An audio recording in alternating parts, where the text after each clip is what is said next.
Think of a participle as a verb wearing an adjective disguise. To describe a noun, it splits into two paths, present, ing, and past, ed. Placement depends on length. Single words sit in front, while longer phrases shift behind the noun. Let's apply this to the phrase, the blank amount, using the verb recommend.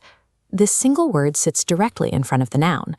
Does the amount actively recommend or receive a recommendation? Because it receives the action, it takes the passive form, the recommended amount. Identifying if a noun acts or receives action determines which disguise the verb wears. This logic holds up even when the noun we are describing is an abstract concept rather than a physical object. Consider this example regarding sleep habits. Your blank sleeping position, using the verb prefer. Because we are dealing with a single modifier word, it correctly sits in front of the noun sleeping position. A position doesn't have the capacity to prefer anything. Instead, it is preferred by the person using it. That passive relationship gives us your preferred sleeping position. Asking who is doing the action reliably solves the problem for any single word modifier. The structure changes when the disguised verb brings extra words along with it. Take a look at this longer phrase, a tunnel, followed by the verb connect, and the phrase downtown and the suburbs.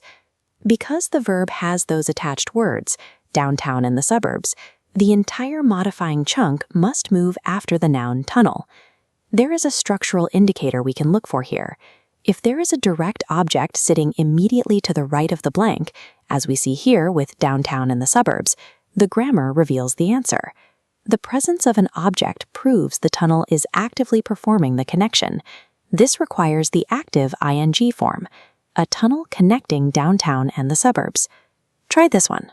Look at the phrase, donations used to benefit the homeless. Does the modifier go before or after the noun? And which ending does it need? It moves after the noun because it's a long phrase. Since the donations are being used and there is no direct object immediately following the verb, it takes the passive form, used. Checking for a direct object provides a structural way to verify your semantic intuition. Let's combine everything into a single sentence. The blank volunteers will participate in a training session blank by the coordinator. The first gap is a single word, so it stays in front. The volunteers are the ones performing the action, which gives us the active, attending. The second gap is part of a phrase, so it sits after the noun, session. The session is being conducted by someone else and has no following object, so we use the past participle, run. This cheat sheet consolidates both rules. On the left, placement is determined by word count. On the right, the form is determined by whether the noun is performing the action or if a direct object is present. You can save this matrix to systematically work through any participle problem you encounter.